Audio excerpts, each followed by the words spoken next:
Good evening and welcome to News Channel 8. I'm Jerome Aegean, and here's some of the top stories we have for you tonight. An update on a domestic violence case that occurred at Harborview yesterday. A plea for one school teacher to remain at her position causes an outcry at Clotto Marco. And Barris Hammond arrives on St. Croix. These stories and more up next on News Channel 8.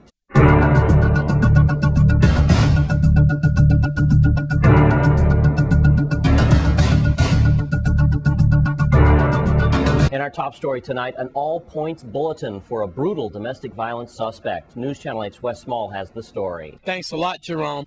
We have an all-points bulletin out for a very dangerous suspect. 53-year-old Winston Vera. He is a Hispanic male, light complexion, short hair, slim build, and he frequents the Christiansted town area. It's going to be very hard to get a picture of Winston Vera because apparently he just does not have a criminal record. But here's what's going on. A 28-year-old woman was found walking around the Harborview housing community in bloody clothes, and this was late Wednesday night or early Thursday morning at around 12:45.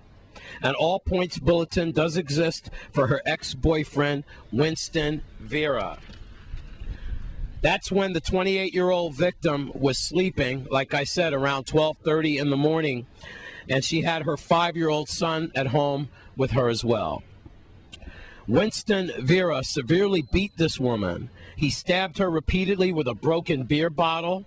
Then he stabbed her again multiple times with a knife or scissors. She was stabbed multiple times all over her body, her face, her stomach, her left breast, her left thigh. Her condition is not known at this time. We need to get this guy off the street. If you know anything, call Crime Stoppers at 1-800-222-TIPS or 911. Again, we need to get Winston Vera off the streets. Now, there were several gunshots last night, especially in the area of Christiansted. We believe these gunshots were fired in the area of property and procurement. That would put it near the abandoned D. Shabert housing community. It was at least 2 or 3 separate intervals. Automatic gunfire shots were going on last night. Deputy Police Chief Hal heard these shots as well, and he is not determined if anyone was hit or not or if any crimes happened. With that, that's a look at your crime blotter.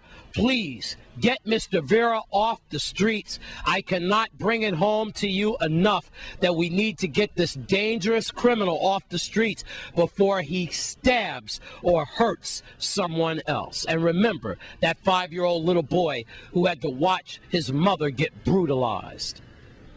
With that, please don't drink and drive.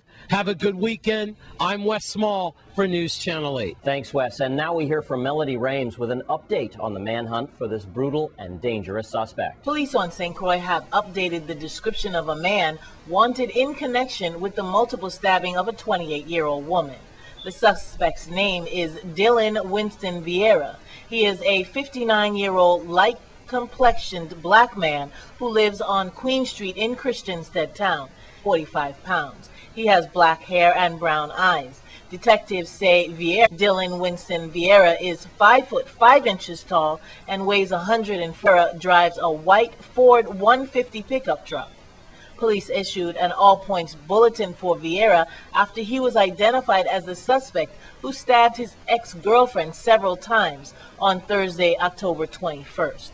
According to the preliminary police report, at about 12:45 a.m. Thursday, October 21st, police were dispatched to the Harborview apartments to investigate a female walking in the area wearing bloody clothes. When police arrived, the victim was lying on the sidewalk. She told police that her ex-boyfriend, Winston Vieira, assaulted her.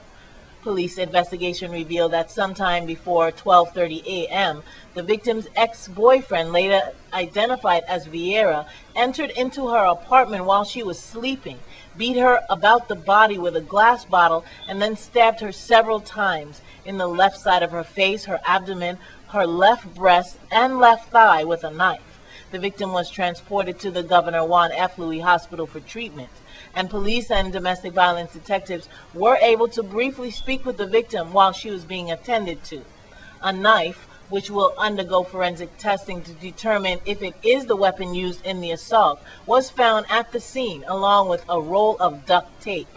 The Domestic Violence Unit is following up on this case, and detectives urge anyone who knows anything about this assault to call the Domestic Violence Unit at 712-6017, 712-6026, or call Crime Stoppers, USVI, at 1-800-222-TIPS. Thanks, Melody Rames of the Virgin Islands Police Department. And in other news, when the Department of Education decided to remove a Claudio Marco teacher, a riot nearly broke out. Wes Small was on hand with the sad story of a school's plead for the love of their teacher. Save Miss Williams and the education! Save Miss Williams and the education! Save Miss Williams and the education! Save Miss. Thanks a lot, Jerome. Even though it's Friday, it's not all happy out here by Claudio Marco School. Now, News Channel 8 has been getting calls ever since 8 o'clock this morning about this 4th and 5th grade teacher named Miss Williams. We don't know who Miss Williams is, but I could tell you something. She is really loved by parents and teachers here. Yes, sir. Good afternoon again. What happened is, as I said, I graduated from the school in the first 12th grade graduating class in 1961. I went here from the 10th grade when it was school opened in 1958-59. So I spoke to some parents, and they asked me to come to explain certain things to them. Children have been around this teacher when she was a paraprofessional from 4th grade and moving on to 5th grade. What I understand is there was a position open because she became a licensed teacher, other than being a paraprofessional in the same school. She applied for a position as a teacher.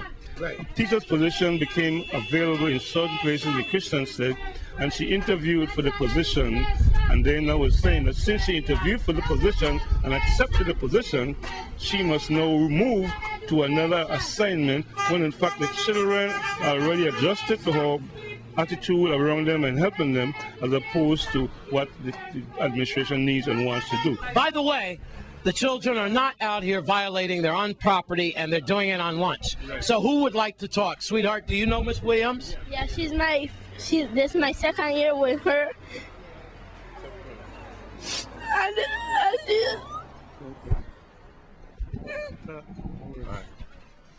All right, sweetheart. I'm sorry. Wow. Come. Folks, this is not staged. The kids are in tears because of the Department of Education lack of communication with the parents. And all right, y'all go back in class. You got to put some cold water on yourself, and y'all calm down. What is going on? I'm here as a parent. My kids go to this school, you know, and to see how the children cry, really emotional, you know, and like. This teacher needs to stay here, and the parents need to come out and defend it, because if you move this teacher here, you don't see how the children crying. You're affecting the stability of this school here. Let the Commissioner of Education employ more people, and let we keep what we have here. And I'm urging all the parents that bring students to Claudio Marco School, they need to come out here, and they need to boycott this thing until we get what we want, because we want Miss Williams to stay here. The children love her like a mother. You understand? I mean the relationship with the teacher and the students is phenomenal. Now for you to move something like that and retract the progress of these children is a sin. We want all the parents at Claudio Marco School to come out here Monday morning and support this effort to keep Miss Williams here. Okay, we got to block off that entrance for that school. We're going to do it until they address this situation, because if you cannot look out for the disabled, who you going to look out for? And this is the situation here, you know, we ain't got no choice. So please, if you got children to this school, stand and be counted Monday morning. We're going to be right back here. This is the situation as it is. They've taken an extremely needed teacher from Claudio Marco and taken her and took her somewhere else. And these folks are not happy about it, and there will be a protest on Monday if it continues. At Claudio Marco, you haven't heard the last of it. In Frederickstead, I'm Wes Small for News Channel 8. I believe that, Wes, and I'm sure you will keep us informed on that story. And also tonight, 2 suspects are in custody on St. Thomas for breaking into a Pizza Hut restaurant. Here's Public Information Officer of the Virgin Islands Police Department, Melody Rames, with more. Police on St. Thomas arrested 20-year-old Christian Rojas and 19-year-old Bradley Simmons after they were discovered inside the waterfront Pizza Hut after normal business hours and without permission. According to the preliminary police report, patrol units were dispatched to the business and observed the lock on the exterior gate appeared to be cut off. Police investigated further and heard voices inside of the business. One of the suspects looked out and observed the police, and both suspects ran from the building. Police chased and apprehended the suspects and arrested them. Police investigation revealed that the suspects gained entry to the business through the gate and a back door. Once inside, suspects took cash from the cash register and from 4 gaming machines. Rojas and Simmons were each charged with burglary 3rd degree and placed on $27,000 bail each. They were remanded to the custody of the Bureau of Corrections pending further court action. Thanks, Melody Rames, IPO of the Virgin Islands Police Department. And when we come back from this break, Barris Hammond joins us. Stay with us.